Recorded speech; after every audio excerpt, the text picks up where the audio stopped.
When I was a senior in high school, you would have found me on a Friday night rehearsing lines for the school musical, Saturday at a soccer game, and Sunday at church. Then fast forward about a year later, and as a freshman in college, you would have found me Friday, Saturday, Sunday, honestly, any day of the week, smoking weed alone in my dorm room. Pretty complete 180, right? So how did it come to that? Well, as a college freshman, living away from home for the first time, I felt deeply insecure and I felt lost. I really wanted to fit in, unlike many college freshmen. And those insecurities and that wanting to fit in pushed me towards marijuana to cope with that stress. And over the next decade or so, marijuana became my very best friend. You know, the one who always was fun to hang out with and down for everything. But over time, marijuana then became that friend who was showing up on my doorstep every night, asking to crash on the couch and eating all of my good snacks. And no matter how many times I wanted to say no, I would still let them in every single night. I mean, I couldn't just kick my best friend to the curb, could I? Nor, honestly, did I really want to. But at some point, my use started to spiral out of control, and it became abundantly clear that I needed to make a change. But recognizing I had a problem still wasn't enough for me to want to make that change. Even at my very rock bottom, I didn't feel ready. So my motivation came finally in the fall of 2022, when I begrudgingly accepted an offer to be the soccer coach for the school I worked at the time. And after the very first game, I had this crazy realization. I hadn't once the entire time thought about smoking. And not only had I not thought about smoking, I didn't want to either. And that was the first time that had happened in years. I couldn't remember the last time I felt that amount of happiness without having to smoke. Instead, I felt so present, so full of joy, just happy. And really the best way I can describe it is joy. And I remember having this thought at the time, wow, this is a better high than I've ever gotten before from weed. So now, here we are, 3 years later, and I'm now a drug and alcohol counselor with youth, high school and middle school students, many of whom also struggle with a weed addiction just as I have. And if anybody knows anything about teenagers, trying to reason with them doesn't usually go very well. It's like trying to talk to a brick wall. So I knew I had my work cut out for me. And so one common approach we take to this issue is through drug education. And I, as a counselor, use harm reduction strategies with my students, really focusing and emphasizing being safe while they choose to use. And for most, this education alone is highly effective in keeping them from wanting to continue their use or be irresponsible with their use. But I still started getting referrals for the same students over and over again who were still just struggling with being responsible with their use. And here's the problem, though, about drug education alone. As we know, teenage brains are not fully developed until the age of 25, and especially the prefrontal cortex, which is responsible for judgment and decision-making. So while they may understand that there are consequences, those consequences just don't feel real to them in the same way they do to us as adults. So no number of scary health statistics or legal consequences are going to be enough to help these students feel the real weight of these consequences. So if that's not enough, what is? Well, this is when I came across a book recently called Unfuck Your Addiction by Dr. Faith Harper.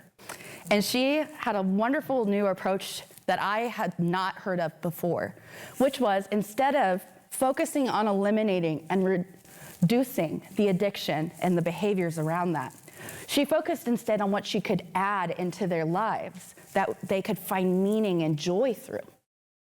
And this reminded me of an experiment that had been done in the 1970s with rats by Dr. Alexander. And Dr. Bruce Alexander in the 1950s had already known 1950s and 60s had already known that research had established that when you leave a rat alone in a cage with water and morphine solution as its only options, the rats eventually get very hooked on the morphine solution quickly and they die from overdose. But Dr. Bruce K. Alexander noted that there was a key variable missing from the very first experiments, which was the environmental context. So in his version of the experiment, what he did is he, again, set up a rat in a cage with water and morphine solution as options. But this time, he created what he called Rat Park. And Rat Park included fun rat friends for them to hang out with and activities to engage with. And he saw over time in this experiment that the more engaged they were with their environment, the less likely they were to want to use the morphine. And in fact, they showed little to no interest over time.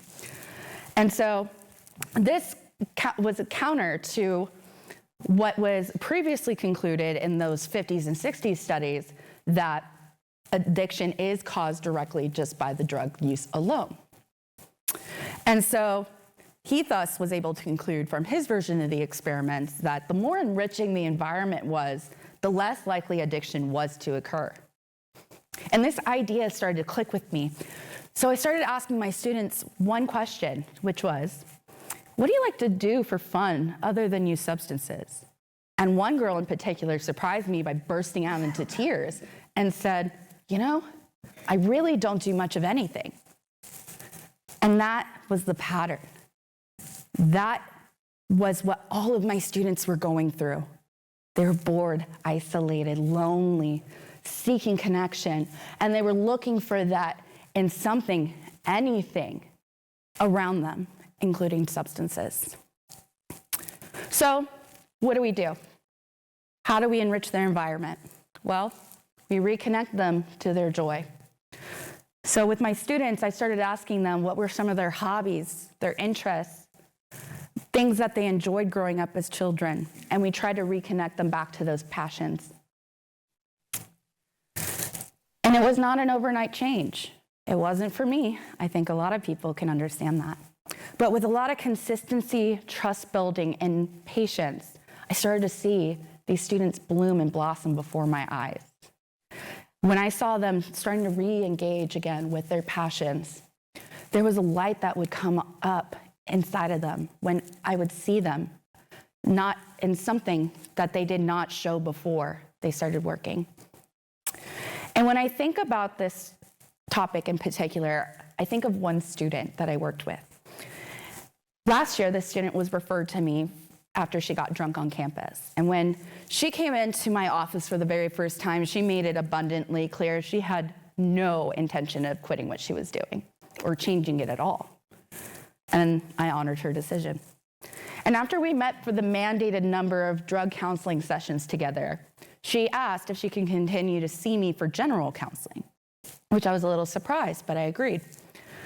And so the majority of our general counseling sessions from then on were mostly recapping her weekend parties, what she drank, who she hung out with.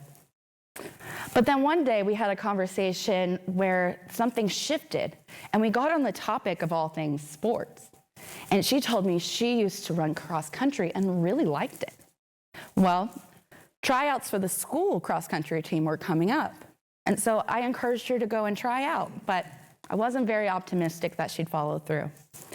Well, lo and behold, she comes in a week later and she says, Miss Makena, I made cross country. And not only did I make cross country, I made varsity. And so at the end of that season, and she had an amazing season, by the way, she killed it. At the end of that season, she came into my office and she said, Miss Makena, I think I want to quit smoking now because I want to be able to run better. Now, I'm not here to take any credit for any of the growth my students have experienced, because anybody who's in the recovery space knows you are the only one who can do that work for you. They did that work themselves, not me. And now, as I reflect back on my own journey with marijuana and why I turned to it, I started to see that all these protective factors that had been in my life, church, sports, musicals, hobbies, were missing. And that's where I used marijuana to fill that void. But As I've been in my own recovery process, I've noticed that the more I filled up my life, the less and less room there was for marijuana to be a part of that. And so we have a very unique opportunity to shift the tides in our conversation with youth about substance use. We know that when we work on healing the individual, that ripples out into the community around them and begins to heal them as well. Because addiction doesn't exist in a vacuum. It affects and touches the communities, the schools, the families, the friends around them. So this is going to be my call to action to you for the evening, which is, don't ask what's wrong, ask what's missing. What's missing from their lives that would make drug use obsolete? What's that missing link between them and true joy? And how do we address the barriers that prevent access to those passions and joy for them? And now these are the questions that could help prevent addiction and build a lifetime of fulfillment, meaning, and above all else, joy. Thank you.